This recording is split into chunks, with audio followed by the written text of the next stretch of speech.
Hello बच्चों, स्वागत है आपका MIC क्लासेस के यूट्यूब चैनल पर। बच्चों, कल की क्लास में हमने पढ़ा क्लासिफिकेशन ऑफ नंबर। जिस नंबर की हमने बात किया था वो था हमारा रैशनल नंबर, यानी कि कल की क्लास में हमने रेशनल नंबर का पोस्टमार्टम किया। और आज उस पर रेशनल नंबर पे हमने आपको एक क्वेश्चन दिया था कि भाई why rational number are represented by Q, कि हम रेशनल नंबर को क्यू से क्यों रिप्रेजेंट करते हैं। तो कल की क्लास में हमने देखा था ये कि भाई रेशनल नंबर को हम क्यू से क्यों रिप्रेजेंट करते हैं। रेशनल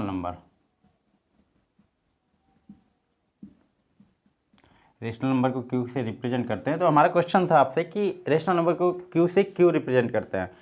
चैट बॉक्स में कमेंट करके हमको बताएं, है ना। तो बच्चे ध्यान देने वाली बात है, सबसे पहले तो हम इसका फुल फॉर्म जान लेते हैं कि क्यू का मतलब क्या होता है। तो बच्चे इसका मतलब होता है, इसका जो फुल फॉर्म होता है वो होता है कोसेंट, अब कल की क्लास में हमने देखा था कि रेशनल नंबर होता क्या है। हमने आपको एक इसका डेफिनेशन बताया था कि rational number the number which can be represented in the form of p upon q where p and q are integer and q not equal to 0। तो ये तो हमारे रेशनल नंबर की कहानी थी। तो यहाँ कंडीशन था कि p and q are integer, p and q integers होने चाहिए बेटा। दूसरी बात q not equal to 0, q कभी भी 0 नहीं हो सकता। तो ध्यान देने वाली बात है, अगर हम बात करते हैं इसके कि q से रिप्रेजेंट क्यों किया जाता है। तो अगर बच्चे हम p अपान q को है, अगर हम p को q से डिवाइड करते हैं तो जो हमारा रिजल्ट निकल के आता है वो आता है कोसेंट। क्या आता है? कोसेंट। और इसके बाद यहाँ आ जाता है रिमाइंडर।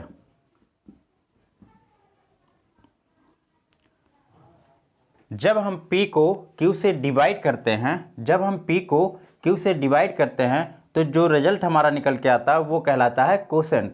इसीलिए बच्चे हम रेशनल नंबर को q से रिप्रेजेंट करते हैं। इसे बोलते हैं कोसेंट, इसे बोलते हैं डिवाइजर, इसे बोलते हैं डिविडेंड, इसको बोलते हैं रिमाइंडर। ठीक है, तो ये तो कहानी हो गई रेशनल नंबर की।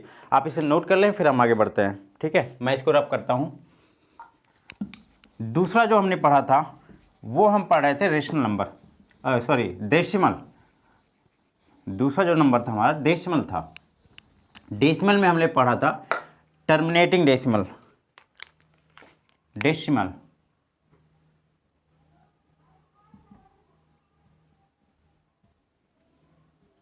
डेसिमल में हमने पढ़ा था बेटा टर्मिनेटिंग डेसिमल।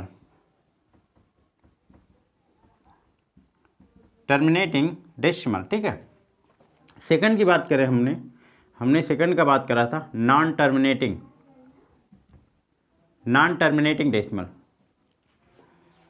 अब ध्यान देने वाली बात है बच्चे, नॉन टर्मिनेटिंग भी दो तरीके के होते हैं। नॉन टर्मिनेटिंग अगर बात करें हम तो ये भी आपके दो तरीके के होते हैं। फर्स्ट के कह लिया जाए, फर्स्ट की बात करें तो ये हो जाता है रिकरिंग, और इसी को बोलते हैं repeating. Second is non recurring,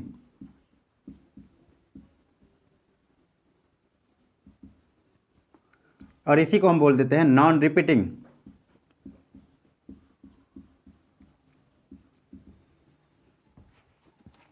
अब हम इसकी कहानी को समझते हैं कि रिकरिंग एंड नॉन रिकरिंग में डिफरेंस क्या है ना, दोनों में अंतर क्या है, उस चीज़ को हम समझने की कोशिश करते हैं। मैं आपको एक एग्जांपल से समझाता हूँ। मान लीजिए अगर 1 को हम 3 से डिवाइड करते हैं, अगर हम 1 को 3 से डिवाइड करते हैं तो जो इसका रिजल्ट आएगा वो क्या आएगा। कोई भी बच्चा चैट बॉक्स में कमेंट करके हमको बताए कि अगर अपन 1 को 3 से डिवाइड करते हैं तो जो इसका रिजल्ट निकल के आता है वो क्या आता है। तो बच्चे अगर हम इसको 1 को 3 से डिवाइड करेंगे तो जो इसका रिजल्ट आएगा वो आएगा 0.333333, और ये ऐसे ही चलता जाएगा अप टू 100। तो बच्चे अब हम इसके कहानी को समझते हैं कि नॉन टर्मिनेटिंग और रिकरिंग का क्या मतलब है। हम जब इसको 1 को 3 से डिवाइड करते हैं, 3 से डिवाइड करते हैं तो जो हमारा रिजल्ट निकल के आता है, ध्यान देने वाली बात है कि डेसिमल के बाद आप देख सकते हैं ये कहीं भी ख़त्म नहीं हो रहा, कहीं भी ख़त्म नहीं हो रहा, इसका मतलब ये कहीं भी टर्मिनेट नहीं हो रहा। तो जब अगर ये कहीं भी टर्मिनेट नहीं हो रहा है तो इसको हम बोल सकते हैं ये कैसा नंबर है, नॉन टर्मिनेटिंग डेसिमल। ये कैसा डेसिमल है, नॉन टर्मिनेटिंग डेसिमल है। दूसरी बात, हम ये पाते हैं कि डेसिमल के बाद ये नंबर रिपीट हो रहा, देखो 333 ये नंबर ऐसे ही रिपीट हो रहा, और इसीलिए हम बोल सकते हैं ये कैसा नंबर है, रिपीटिंग है और रिकरिंग है। तो ये हो जाता है नॉन टर्मिनेटिंग एंड रिपीटिंग। उम्मीद करता हूँ बात आपको समझ में आ गई होगी। और अगर कोई डेसिमल के बाद कोई नंबर बार बार रिपीट करता है तो उसको दूसरे तरीका जो लिखने का होता है बेटा, वो 0.3 पर बार आपको ये बताता है, किसी भी नंबर पे बार लगने का ये मतलब होता है कि वो नंबर बार बार रिपीट कर रहा है, वो नंबर बार बार रिपीट कर रहा है। ठीक है, तो अगर ये बात समझ में आई हो तो चैट बॉक्स में कमेंट करके यस लिख दें बच्चे, यस लिख दें, जिससे मैं समझ जाऊँगा कि ये बात आपको समझ में आ गई है। ठीक है, सेकेंड एग्जाम्पल की अगर हम बात करें तो 1/2/3 ले लेते हैं भाई, 2/3। आप चैट बॉक्स में कमेंट करके बताएं जब हम इसको डिवाइड करेंगे तो इसकी वैल्यू क्या आएगी। ठीक है, जब अपन 2 को 3 से डिवाइड करते हैं तो इसकी वैल्यू क्या आती है। कोई भी बच्चा एनीवन चैट बॉक्स में कमेंट करके हमको बताएं कि अगर अपन इसको डिवाइड करते हैं तो इसकी वैल्यू क्या आ जाती है। तो बच्चे अगर अपन इसको डिवाइड करते हैं तो इसकी जो वैल्यू निकल के आती है वो हो जाती है आपकी 0.6666, और ये ऐसे ही चलता जाता है। ठीक है, ये कहीं भी ख़त्म नहीं होने वाला था। तो अगर ये कहीं ख़त्म नहीं होता, कहीं टर्मिनेट नहीं होता, तो हम इसको बोल सकते हैं ये कैसा नंबर है, नॉन टर्मिनेटिंग है। कैसा नंबर है, नॉन टर्मिनेटिंग। दूसरी बात, डेसिमल के डेसिमल के बाद ये बार बार नंबर रिपीट हो रहा है, इसीलिए हम इसको बोल सकते हैं ये कैसा नंबर है, रिकरिंग है, और इसे दूसरे शब्दों में हम बोल सकते हैं ये रिपीटिंग है। तो इसको भी लिखने का जो तरीका होता है, इसको रिप्रेजेंट कर सकते हैं 0.6 पर बार लगा के, 0.6 पर बार लगा के। एक एग्जांपल और देख लेते हैं बेटे, 1/6। If be divide 1/6 then result will be. आप चैट बॉक्स में कमेंट करें बच्चे कि अगर हम 1 को 6 से डिवाइड करते हैं तो इसका जो रिजल्ट निकल के आएगा वो क्या आएगा। कोई भी बच्चा चैट बॉक्स में कमेंट करके हमको बताए। ठीक है, तो बच्चे अगर हम इसको डिवाइड करते हैं तो जो इसका रिजल्ट निकल के आता है 0.1666, ये इस तरीके से अप टू 1, ये कहानी ऐसे ही चलती जाती है। तो इस एग्जाम्पल को भी हम समझते हैं। बेटे देखते हैं कि हम डेसिमल के बाद ये जो नंबर आ रहा है ये बार बार क्या हो रहा है, रिपीट हो रहा, और दूसरी बात ये कहीं भी टर्मिनेट नहीं हो रहा, कहीं भी ख़त्म नहीं हो रहा। तो अगर ये कहीं भी टर्मिनेट नहीं हो रहा तो इसको हम बोल सकते हैं ये कैसा नंबर है, नॉन टर्मिनेटिंग है। कैसा है, नॉन टर्मिनेटिंग है। दूसरी बात ये है कि हम पाते हैं कि डेसिमल के बाद एक अंक को छोड़ के एक नंबर को छोड़ के बार बार क्या हो रहा है, रिपीट हो रहा है। तो ये भी हमारा क्या कहलाएगा, रिकरिंग और रिपीटिंग। ठीक है, इसको लिखने का तरीका होता है बेटे, बार पे अगर लिखना हमको तो इसको लिख सकते हैं 0.1 और 6 पे बार, यानी कि हमारा जो नंबर 6 है ना, जो हमारा 6 है वो क्या हो रहा है, बार बार रिपीट हो रहा है। तो ये तो कहानी हो गई नॉन टर्मिनेटिंग और रिकरिंग की। हम नॉन टर्मिनेटिंग और रिकरिंग और रिपीटिंग को बार के रूप में रिप्रेजेंट कर सकते हैं। ठीक है, अब आगे बढ़ते हैं और समझते हैं नॉन रिकरिंग को एंड नॉन रिपीटिंग, जिसको बोल सकते हैं नॉन रिकरिंग और नॉन रिपीटिंग दोनों ही बोलते हैं। ठीक है, तो मैं आपके लिए एक एग्जांपल लिखता हूं, √2। जब अपन √2 का स्क्वायर रूट निकालते हैं तो जो वैल्यू निकल के आती है, जो इसका डेसिमल एक्सपेंशन होता है वो क्या आएगा। कोई भी बच्चा चैट बॉक्स में कमेंट करके बताए, कैलकुलेटर का इस्तेमाल कर लो, देख लो क्या वैल्यू इसकी होगी। ठीक है, तो देखते हैं बेटा, अगर हम इसका 2 का स्क्वायर रूट निकालते हैं तो जो वैल्यू निकल के आती है वो होता है 14.4143, और ये ऐसे ही चलता जाता है अप टू 1, ये कहीं भी ख़त्म होने वाला नहीं है। ठीक है, तो हम इसकी कहानी को समझते हैं कि √2 non terminating and non recurring कैसे है। ठीक है, उस बात को हम समझाते हैं आपको। हमने देखा कि हमने जब √2 का डेसिमल एक्सपेंशन किया तो हमने ये पाया कि भाई डेसिमल के बाद ये कहीं भी नंबर टर्मिनेट नहीं हो रहा। अगर ये कहीं भी टर्मिनेट नहीं हो रहा है तो इसको हम बोल सकते हैं कैसा नंबर है, नॉन टर्मिनेटिंग है। कैसा है, नॉन टर्मिनेटिंग है। ठीक है।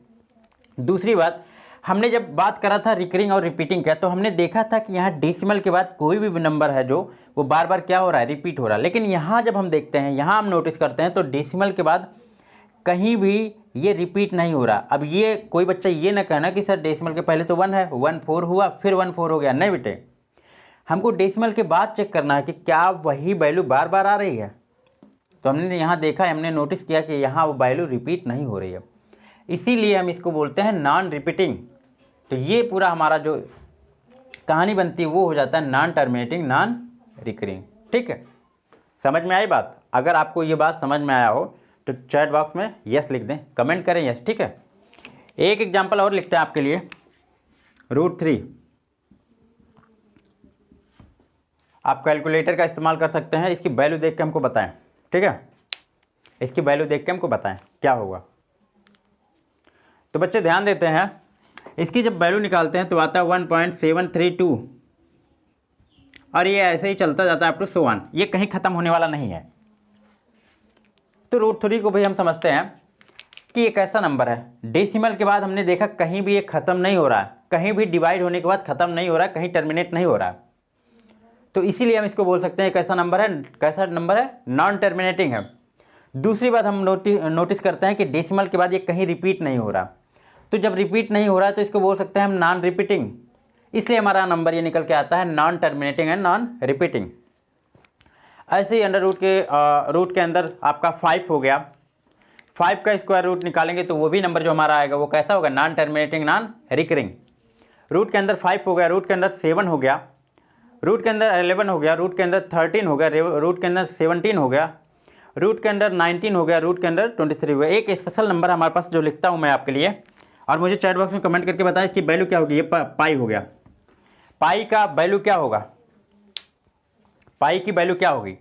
तो बच्चे आप गूगल कर लेना, पाई की वैल्यू जो निकल के आती है 3.142857 और ये वैल्यू ऐसे ही चलती जाती है, ये कहीं भी ख़त्म होने वाला नहीं है। तो फिर से इसकी कहानी को हम समझते हैं। ये जो हमारा पाई को वैल्यू हो जाता है, हमने देखा कि डेसिमल के बाद कहीं भी टर्मिनेट नहीं हो रहा है, यानी कि इसको कहीं भी ये ख़त्म नहीं हो रहा। जब ये डेसिमल के बाद कहीं भी टर्मिनेट नहीं हो रहा तो इसको हम बोल सकते हैं ये कैसा नंबर है, ये नॉन टर्मिनेटिंग है। ठीक है, ये कैसा है, नॉन टर्मिनेटिंग है। दूसरी बात, हमने देखा कि डेसिमल के बाद ये कहीं भी रिपीट नहीं हो रहा। जब ये कहीं भी रिपीट नहीं हो रहा तो इसको हम बोल सकते हैं नॉन रिकरिंग और नॉन रिपीटिंग। तो जो ये नंबर निकल के आता है वो हमारा हो जाता है non terminating and non repeating. अगर ये कहानी आपको समझ में आई है बच्चे तो आप चैट बॉक्स में कमेंट करके यस लिखें। अदरवाइज अगर नहीं समझ में आए तो अपने डाउट को आप चैट बॉक्स में डाल दें, मैं उसको क्लियर कर दूंगा। ठीक है, तो आप इसका स्क्रीनशॉट ले लें या फिर नोट कर लें। ठीक है, उसके बाद हम बढ़ते हैं और एक क्वेश्चन और आपसे मैं पूछता हूँ। हमने टर्मिनेटिंग की बात करी तो हमने लिखा था कि 1/2, 1/4, 1/5 और 1/25। ठीक है, 1/5, 1/25। मैं आपसे एक क्वेश्चन करता हूं, मैं आपसे एक सवाल पूछता हूं कि क्या हमारा टर्मिनेटिंग रेशनल नंबर होगा? क्या हमारा टर्मिनेटिंग डेसिमल रेशनल नंबर होगा? रेशनल नंबर को हम क्यों से रिप्रेजेंट करते हैं? क्या मैं बोल सकता हूं बच्चे, क्या मैं बोल सकता हूं कि terminating decimal always rational number होता है? क्या मैं बोल सकता हूं कि टर्मिनेटिंग डेसिमल रेशनल नंबर होता है? चैट बॉक्स में कमेंट करके बताएं ये स्टेटमेंट सही है या गलत है, कि जितने भी टर्मिनेटिंग डेसिमल होते हैं वो सारे के सारे कैसे होते हैं, रेशनल नंबर होते हैं। चैट बॉक्स में कमेंट करके बताएं। तो चलिए हम ध्यान देते हैं, इस बात को समझते हैं। जितने भी हमारे टर्मिनेटिंग डेसिमल होते हैं वो सारे के सारे रेशनल नंबर होते हैं। ये स्टेटमेंट हमारा सही है, ये हमारा स्टेटमेंट ट्रू है। क्यों ट्रू है? हमने देखा डेसिमल टर्मिनेटिंग डेसिमल को, तो हमने देखा कि 1/2 ये P/Q का फॉर्म है बच्चे, ये P/Q का फॉर्म है, जहाँ P क्या है, इंटीजर है, Q भी हमारा क्या है, इंटीजर है, और Q में नॉट इक्वल टू 0 है। रेशनल नंबर होने के लिए यही कंडीशन हमको चाहिए और सारा का सारा कंडीशन यहाँ फुलफिल हो रहा है। इसलिए हम कह सकते हैं कि जितने भी रेशनल नंबर, जितने भी टर्मिनेटिंग डेसिमल होते हैं, वो हमारे रेशनल नंबर होते हैं। तो अपने कॉपी में ये नोट कर लें कि जितने भी टर्मिनेटिंग डेसिमल होते हैं वो सारे के सारे क्या होते हैं, रेशनल नंबर होते हैं। दूसरी बात हम करें कि नॉन टर्मिनेटिंग नॉन रिकरिंग, ठीक है। तो क्या मैं बोल सकता हूँ कि जितने भी हमारे नॉन टर्मिनेटिंग और रिकरिंग डेसिमल होते हैं वो सारे के सारे क्या होते हैं, रेशनल नंबर होते हैं। क्या मैं बोल सकता हूँ जितने भी नॉन टर्मिनेटिंग और रिकरिंग डेसिमल होते हैं वो रेशनल नंबर होते हैं? क्या ये स्टेटमेंट सही है? चैट बॉक्स में कमेंट करके बताएं आप हमको।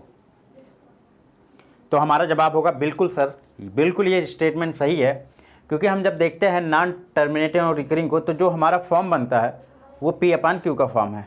जो डेसिमल नंबर है ना, जो नॉन टर्मिनेटिंग रिकरिंग डेसिमल है वो कैसा फॉर्म है, P/Q का, जहाँ P क्या है, इंटीजर है, Q भी क्या है, इंटीजर है। P हमारा 1 है, 1 इंटीजर है, Q भी क्या है, 3 है और ये इंटीजर है, और Q नॉट इक्वल टू 0। जहाँ इंटीजर में जिसको प्रॉब्लम आ रहा है तो हमारे लेक्चर नंबर 2 को देखें, वहाँ सब हमने डिटेल में बता रखा है, ठीक है। वहाँ आपका कन्फ्यूजन दूर हो जाएगा।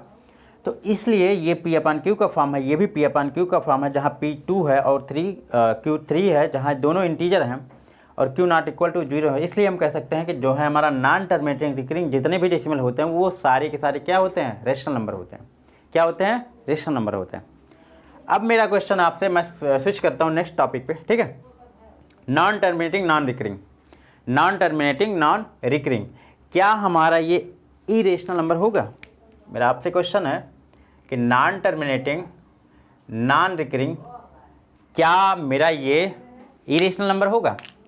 चैट बॉक्स में कमेंट करके बताएं बच्चे, आप चैट बॉक्स में कमेंट करें और हमको बताएं, हमें बताएं कि नॉन टर्मिनेटिंग नॉन रिकरिंग क्या ये इरेशनल नंबर होगा? तो आपका जवाब होगा बिल्कुल सर, ये इरेशनल नंबर होगा। ये इसलिए ऐसा होगा क्योंकि इसको हम P/Q के फॉर्म में नहीं रिप्रेजेंट कर सकते। अब कोई बच्चा कहते नहीं सर इसको √2/1 तो कर सकते हैं, तो √2/1 तो बन जाएगा ये, पर क्या ये इंटीजर होगा? √2 हमारा इंटीजर नहीं होगा, इसलिए ये क्या हो जाएगा, जब √2 इंटीजर नहीं है तो हम कह सकते हैं ये हमारा कैसा नंबर है, रेशनल, इरेशनल नंबर है। कैसा नंबर है, इरेशनल नंबर है। कैसा नंबर है, इरेशनल नंबर है। तो अपने कॉपी में अच्छे से नोट कर लें कि जितने भी हमारे टर्मिनेटिंग डेसिमल होते हैं वो सभी रेशनल नंबर होते हैं। दूसरी बात, जितने भी नॉन टर्मिनेटिंग और रिकरिंग नंबर होते हैं वो सारे के सारे क्या होते हैं, वो सारे। अब मैं आपके लिए क्वेश्चन लिखता हूँ, आपके एग्जाम में क्वेश्चन आता है, वो चीज़ हमको बताएं, ठीक है। नोट डाल लें और ये क्वेश्चन आपको जो है एकदम अच्छे से याद होना चाहिए हमेशा। अगर हम बात करें पाई के बारे में, तो आप हमको चैट बॉक्स में कमेंट करके ये बताएं क्या पाई रेशनल नंबर है या इरेशनल नंबर है ना। इसके बारे में हमने चर्चा करा पिछले क्लास में हमने चर्चा करा इसके बारे में कि पाई क्या है। चैट बॉक्स में कमेंट करके बताएं कि पाई कैसा नंबर है ना, रेशनल नंबर है या इरेशनल नंबर है। तो बच्चे आप अपने दिलो दिमाग में बैठा लो कि जो पाई होता है वो होता है हमारा इरेशनल नंबर, ठीक है। वहीं अगर हम बात करें 22/7, 22/7, तो एनीवन, कोई भी बच्चा चैट बॉक्स में कमेंट करके हमको ये बताए कि जो हमारा 22/7 है, जो हमारा 22/7 है वो कैसा नंबर है, रेशनल है या इरेशनल नंबर, ठीक है। कोई भी बच्चा चैट बॉक्स में कमेंट करे कि ये आपका रेशनल नंबर है या इरेशनल नंबर है, ठीक है। तो हमने पिछले लेक्चर में देखा बेटा कि हमारा जो 22/7 निकल के आता है ये हमारा होता है रेशनल नंबर। कैसा होता है, रेशनल नंबर। अब ध्यान देने वाली बात है बच्चे, जो मैं बोलने जा रहा हूँ उसको ध्यान से सुनना, ठीक है। जो मैं बोलने जा रहा हूँ उसको ध्यान से सुनना। पाई का मान जो होता है 22/7 होता है। पाई का जो मान होता है वो 22/7 होता है, ठीक है। तो कुछ बच्चे ये समझेंगे कि पाई का मान जब 22/7 होता है, पाई का मान जब 22/7 होता है और पाई हमारा इरेशनल नंबर है, तो हमारा 22/7 भी क्या होना चाहिए, इरेशनल नंबर होना चाहिए। बट बच्चे ऐसा नहीं है, आप ध्यान दें, बातों पर ध्यान दें। तो पाई का एग्जैक्ट वैल्यू 22/7 नहीं है, पाई का एग्जैक्ट वैल्यू 22/7 नहीं होता है। पाई का अप्रॉक्सीमेट वैल्यू 22/7 होता है, पाई का अप्रॉक्सीमेट वैल्यू 22/7 होता है। तो इसलिए ये अपने दिलो दिमाग में बैठा लें कि पाई हमारा इरेशनल नंबर है, जबकि हम 22/7 की बात करें तो ये हमारा रेशनल नंबर है। ठीक है, अब एक बात और हम करते हैं इरेशनल नंबर के बारे में। इरेशनल नंबर, ठीक है,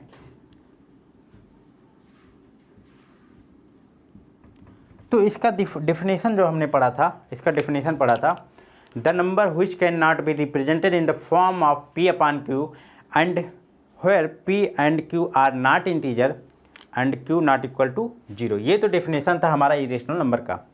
पर मैं आपके लिए एक डिफिनेशन और लिखता हूँ, ये आपको देखने को मिल जाता है, ठीक है, कि non terminating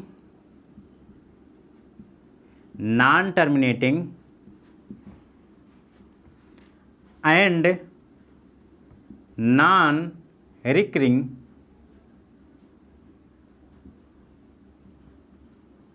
decimal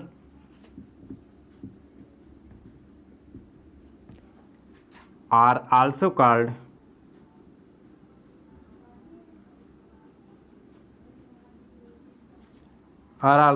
irrational number।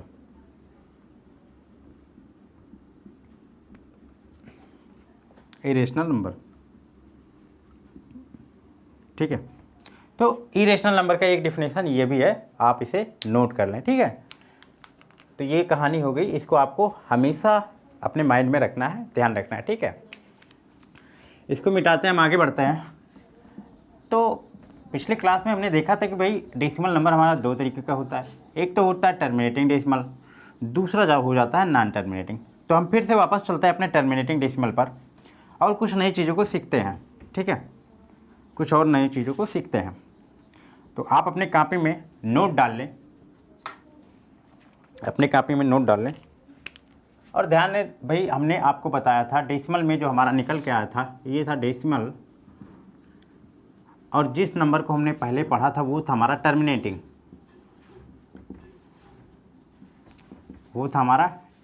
ठीक है। टर्मिनेटिंग में जो हमने बताया था आपको कि ये 1/2 होना चाहिए या 1/4 होना चाहिए, जिसको हम लिखते हैं 1/2 पर कोई भी पावर हो सकता है, यहाँ 2 है, 1/5 हो गया, और 1/5 ये तो ऐसे लिखा जाएगा, 1/25 हो गया, जो जिसको हम लिख सकते हैं 1/5 हमने कहा था ये टर्मिनेटिंग डेसिमल तभी होंगे जब इसके डिनोमिनेटर में या तो 2 हो या फिर 2 का कोई पावर हो, या तो 5 हो या पर 5 का कोई पावर हो। ठीक है, ये तभी हमारा टर्मिनेटिंग डेसिमल होगा। अब किसी बच्चे ने ये नहीं पूछा कि सर ये ऐसा क्यों है ना, ये टर्मिनेटिंग डेसिमल क्यों कहलाता है, ऐसा क्यों है कि ये इसके डिनोमिनेटर में 2 ही होना चाहिए या फिर 5 ही होना चाहिए। किसी बच्चे ने ये सवाल नहीं पूछा। सर इसका लॉजिक क्या है, इसका कॉन्सेप्ट क्या है, क्यों डिनोमिनेटर में 2 ही होना चाहिए या फिर 2 का कोई पावर होना चाहिए, 5 होना चाहिए या फिर 5 का कोई पावर होना चाहिए, तभी ये टर्मिनेटिंग डेसिमल कहलाएगा, तभी ये नंबर टर्मिनेट होगा, तभी ये फ्रैक्शन टर्मिनेट होगा। क्यों 2 के अलावा कोई नंबर नहीं होना चाहिए, क्यों 5 के अलावा कोई नंबर नहीं होना चाहिए डिनोमिनेटर में, उस बात को हम समझते हैं, आपको अच्छी तरीके से समझाते हैं। तो बच्चे ध्यान देना, जिस फॉर्म की हमने बात करा था कि अगर कोई टर्मिनेटिंग डेसिमल है, कोई भी टर्मिनेटिंग डेसिमल है, तो p/q था ये हमारा, डिनोमिनेटर में जो होना चाहिए, डिनोमिनेटर में होना चाहिए 2m इंटू 5n। ठीक है, हमने यही बताया था कि डिनोमिनेटर में आपका ये फॉर्म होना चाहिए। ठीक है, अब इसका लॉजिक क्या है बच्चे, ध्यान देना, हमारी बातों को ध्यान से सुनना, जैसे इस नंबर को अभी हम दिखाते हैं, हमारी बातों को ध्यान से सुनना। टर्मिनेटिंग डेसिमल के डिनोमिनेटर में 2 क्यों होता है, 2 पे पावर होता है, 5 होता है, 5 पे पावर होता है, ये क्यों होता है, क्यों दूसरा नंबर नहीं होता। अगर हम डिनोमिनेटर में, बच्चे ध्यान से सुनना हमारी बातों को, अगर हम डिनोमिनेटर में 10 बना पाएँ तो वो नंबर ऑलवेज क्या होगा, टर्मिनेट होगा। और 10 हमारा किससे बनता है, 10 हमारा 2 और 5 से ही तो मिलके बनता है। जब हम 2 को 10 में मल्टीप्लाई, 2 को 5 में मल्टीप्लाई करते हैं तो जो रिजल्ट मिलता है वो क्या होता है, 10।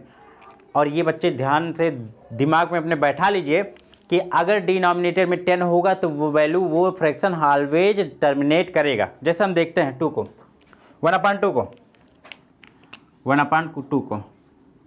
तो अगर 2 को हमें 10 बनाना है, हम जानते हैं कि अगर हम डिनोमिनेटर में 10 बना पाए तो ये नंबर, ये फ्रैक्शन हमारा टर्मिनेट होगा, ये टर्मिनेटिंग डेसिमल कहलाएगा। तो हम क्या करते हैं, 2 बनाने के लिए, इस 2 को 10 बनाने के लिए, इस 2 को 10 बनाने के लिए हमें क्या करना पड़ेगा, हमें बेटा 5 से मल्टीप्लाई करना पड़ेगा। जब हमने 2 में 5 से मल्टीप्लाई करा तो ये हमारा 10 बन गया। अगर हमने नीचे 5 से मल्टीप्लाई किया तो हमें ऊपर भी 5 से मल्टीप्लाई करना पड़ेगा। ये इसलिए करना पड़ेगा क्योंकि इसके वैल्यू पे कोई इफेक्ट ना पड़े। अब हम देखते हैं हमारा ये क्या बन गया, 10 बन गया। ऊपर हमारा 5 हो गया, नीचे हमारा 10 बन गया। और हम जानते हैं जितने 10 हमारे होते हैं, नीचे हमारे डिनोमिनेटर में जितने 10 मिलेंगे उतने ही डेसिमल लगते हैं, ठीक है। तो बेटा यहाँ एक 10 है तो पीछे से, है ना, पीछे से एक अंक के बाद डेसिमल लगा देंगे तो जो हमारा वैल्यू निकल के आएगा 0.5 हो जाएगा, 0.5 होगा। इसको हम चेक करते हैं बेटा, इसको हम देखते हैं 1/4 को। तो 1/4 को हम लिख सकते हैं 2 × 2। अब टर्मिनेटिंग डेसिमल होने के लिए हमें कंडीशन क्या है कि इसके डिनोमिनेटर में कितने होना, क्या होना चाहिए, 10 होना चाहिए। क्या होना चाहिए, 10 होना चाहिए। 10 अगर आ गया तो वो पक्का है कि टर्मिनेट होगा। तो हमारा क्या मकसद है, मेन टारगेट हमारा क्या है, हमें डिनोमिनेटर में 10 बनाना है। 10 बनाने के लिए हमारे पास पहले 2 के लिए हम 5 से मल्टीप्लाई करेंगे। ये पहला 2 है, इसके लिए हम क्या करेंगे, 5 से मल्टीप्लाई करेंगे, ये हमारा 10 बन गया। दूसरे वाले 2 के लिए भी क्या करेंगे, 5 से मल्टीप्लाई करेंगे, 5 से मल्टीप्लाई करेंगे तो ये हमारा क्या बन गया, 10 बन गया। जितने अब हमने 2 5 से नीचे मल्टीप्लाई करा तो हमें 2 5 से ऊपर भी मल्टीप्लाई करना पड़ेगा। इसलिए करना पड़ेगा क्योंकि इसके वैल्यू पे कोई इफेक्ट ना पड़े, इस फ्रैक्शन के वैल्यू पे कोई इफेक्ट ना पड़े, ठीक है। तो इसके नॉमिनेटर में हो जाता है 25, ठीक है। नीचे हमने देखा 2 और 5 मिलके एक 10 ये बनाए और 2 और 5 मिलके एक 10 ये बनाए। डिनोमिनेटर में जितने भी 10 बनेंगे पीछे से उतने अंक के बाद डेसिमल लगेगा। तो नीचे हमारे डिनोमिनेटर 2 10 बने हैं जिसको हम लिख सकते हैं 25/100 और इसको जब डेसिमल एक्सपेंशन करेंगे तो ये आ जाएगा 0.25, ठीक है। थर्ड को भी हम इसी तरह देख लेते बच्चे। थर्ड जो हमारा निकल के आता है 1/5। मेन टारगेट हमारा क्या है, हमें डिनोमिनेटर में 10 बनाना है। अगर हम डिनोमिनेटर में 10 बना पाएँ तो ये नंबर हमारा, ये जो इसका डेसिमल एक्सपेंशन होगा वो टर्मिनेट करेगा। हम क्या करते हैं, 5 को 10 बनाने के लिए, 5 को 10 बनाने के लिए क्या करना पड़ेगा, हमें 2 से मल्टीप्लाई करना पड़ेगा। तो अगर हमने डिनोमिनेटर में 2 से मल्टीप्लाई करा तो हमें नॉमिनेटर में भी 2 से मल्टीप्लाई करना पड़ेगा। इसलिए करना पड़ेगा क्योंकि ऐसा करने पे हमारे इस फ्रैक्शन के वैल्यू पे कोई इफेक्ट नहीं पड़ेगा। हम जब चाहें 2 को यहाँ से उड़ा सकते हैं, 2 को यहाँ से, ये ऊपर वाला 2 नीचे वाले 2 को खा जाएगा, फिर से हमारी वही वैल्यू आ जाएगी 1/5। तो ये हुआ 2/10। हमने आपको बताया डिनोमिनेटर में जितने भी 10 रहेंगे पीछे से उतने अंक के बाद डेसिमल लगा देना है। तो ये हो गया 0. तो ये बच्चे हो गई कहानी कि डिनोमिनेटर में 2 होता है, 2 के पावर होता है, 5 होता है या 5 का कोई पावर होता है, 2 और 5 साथ साथ होते हैं या फिर 2 और 5 का कोई पावर होता है। यही रीज़न है, इसीलिए ये क्या हो जाता है, टर्मिनेट हो जाता है। अगर इसके अलावा कुछ भी पावर में बनता है तो वो आपका टर्मिनेट नहीं होगा, ठीक है, वो आपका टर्मिनेट नहीं होगा। तो ये तो कहानी हो गई नीचे 10 बनाने की। अब एक क्वेश्चन आपके एग्जाम में बहुत पूछा जाता है, उसको हम कर लेते हैं, ठीक है। मैं इसको रब कर देता हूँ या फिर स्क्रीनशॉट ले लो, आराम से नोट कर लेना, ठीक है। मैं इसको मिटाता हूँ।